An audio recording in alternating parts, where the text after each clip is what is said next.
अपने समर्थकों के साथ 10 सभा करेंगे और 10 किलोमीटर की पदयात्रा पूरा करेंगे।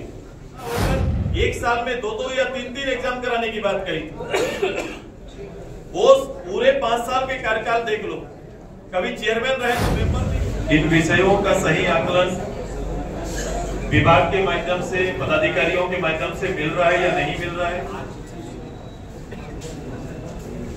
इसीलिए संगठन ने और हमारे युवा आयुक्तों ने तय किया है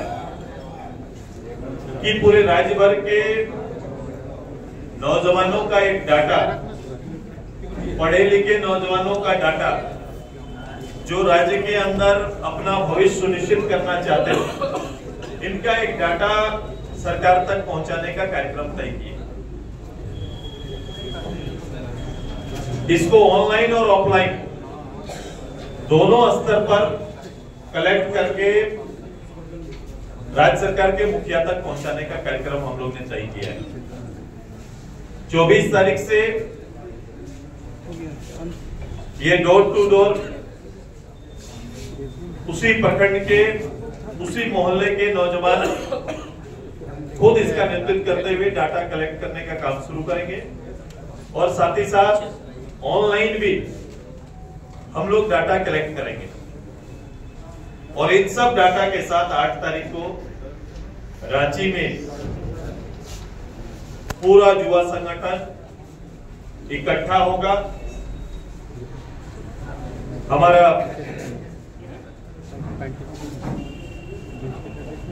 डाटा के साथ सरकार और सरकार के मुखिया को वो डाटा पूरे राज्य भर का उपलब्ध कराया जाएगा।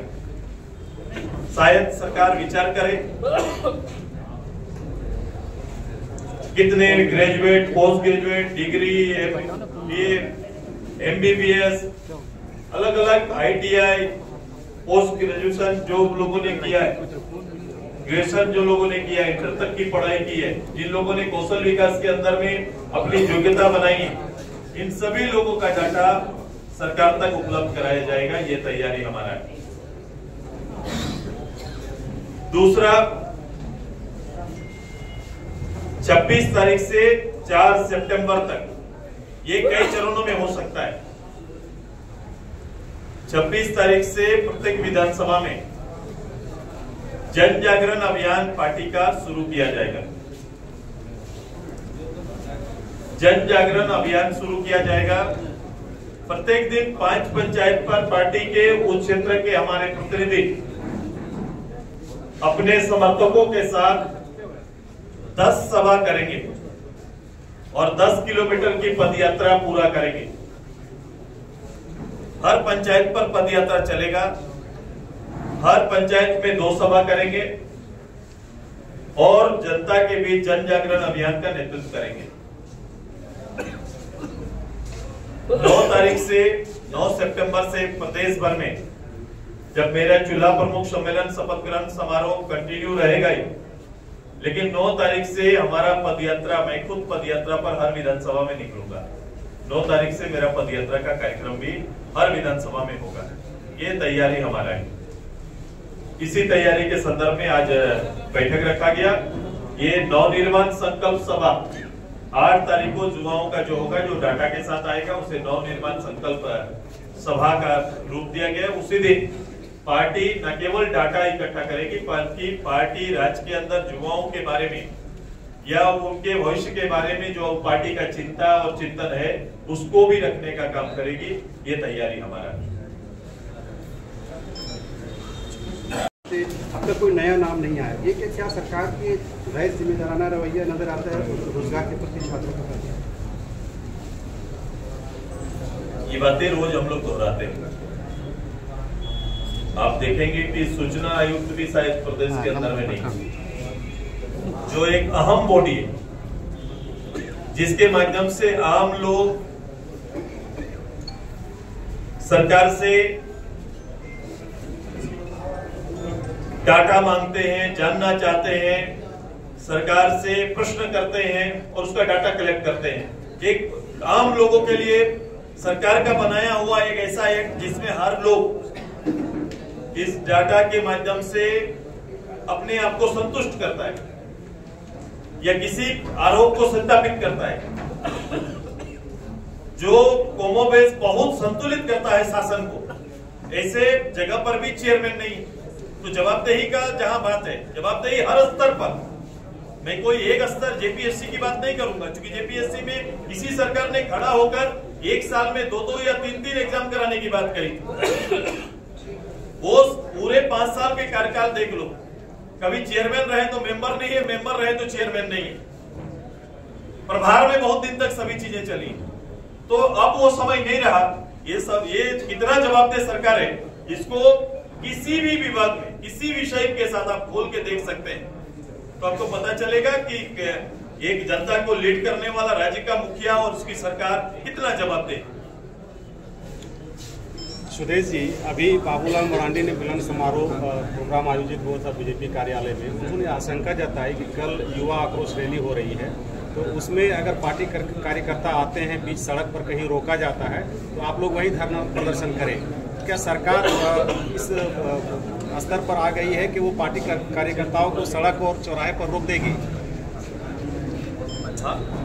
सरकार के ऊपर ये अंदेशा जाहिर किए हैं कि पार्टी कार्यकर्ता अगर युवा आक्रोश रैली में आ रहे हैं तो बीच में कहीं अगर रोक दिया जाता है तो वहीं पर धरना प्रदर्शन कर दें। उनका कार्यक्रम होगा, रामलाल जी ने अपना कार्यक्रम अपने कार्यकर्ताओं को ये हिदायत दी है, उसमें हमसे क्या पूछा। तो देखिए, ये जो लंबाई पूरा हो रहा और उन्होंने घोषणा भी कर दी है कि वो अलग पार्टी बनाएगी, पूरे प्रकरण को आप कैसे देखता है?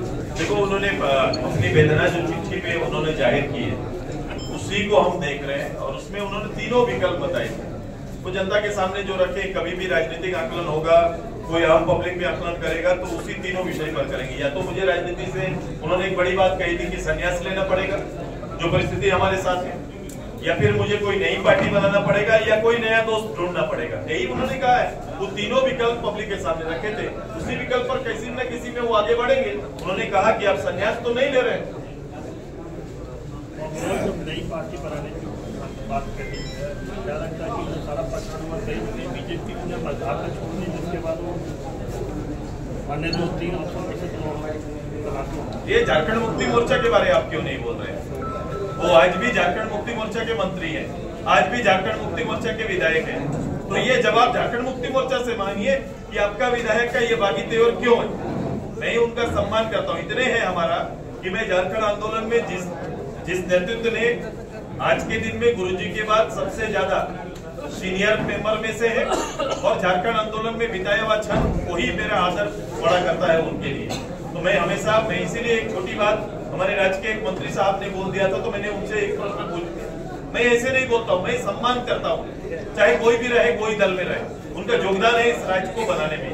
बाकी राजनीतिक घटना, राजनीतिक कहानियां, कौन दल कहाँ क्या निर्णय लेंगे, वो अपनी उनकी समझ है। दादा, ये महिला सम्मान योजना को लेकर राज्य सरकार बेहद उत्साहित है, लग रहा है कि काफी फायदा पहुंच पा रहा है।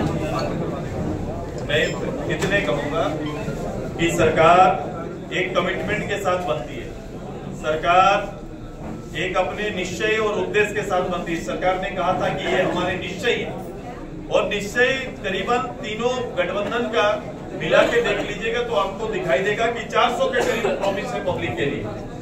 अब उस प्रॉमिस जितना भी किया हुआ है इनका, वो प्रॉमिस को हम लोग ढूंढेंगे ना, हम लोग आकलन करेंगे, विपक्ष भी और आम आदमी भी खोजेगी उसमें हम कहाँ हैं, योजनाएं कहाँ हैं, तो वो योजनाएं आपको दिखाई नहीं देंगी। जिस योजना का आप नाम ले रहे हैं उसका उल्लेख तक वहां पर नहीं। और ये योजना, कोई भी योजना सरकार ला सकती है, सरकार को लाना चाहिए, इसका बजटीय व्यवस्था तो करके आना चाहिए। अगर बजटीय व्यवस्था नहीं किए तो आज के दिन में जो बजट आप इकट्ठा कर रहे हैं, जो बजट आप ला रहे हैं, वो कहीं ना कहीं भविष्य में वित्तीय अनियमितता को भी जोर देगा। ऐसा होता है कि आप एक सीमा तक किसी विभाग का कोई ना कोई साल का प्रस्तावित बजट को छोटा करेंगे और उस बजट का हिस्सा इसमें डालने का प्रयास करेंगे, तब जाके ये बजट और ये योजना दिखेगी। तो और किस समय लाया गया, ईमानदारी ये है कि आप सरकार, आप जनता के लिए कुछ करना चाहते हैं तो कब करना चाहते हैं? जब सरकार का उम्र और आपका कार्यकाल का सीमा मात्र 1 महीना बचा हुआ है, तब अगर आप कोई योजना लेके आते हैं तो इस योजना को क्या कहा जा सकता है आप समझ लीजिए। मैं तो ये भी कह सकता हूँ ये सरकार ये दबाव में नए भत्ता का योजना भी ला सकती है, क्योंकि हम लोग बोल रहे हैं सरकार भत्ता देना चाहिए। सरकार ने कहा था नौकरी नहीं देंगे तो भत्ता देंगे।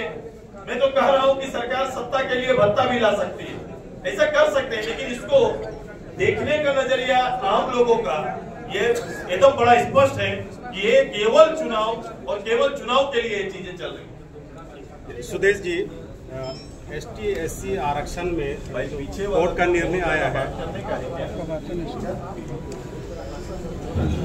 सुदेश सर, ST SC आरक्षण में वर्गीकरण के संबंध में जो कोर्ट का आदेश आया है उस पर भारत बंद भी किया गया ओबीसी मोर्चा की तरफ से, आपकी पार्टी का क्या राय है इस पर?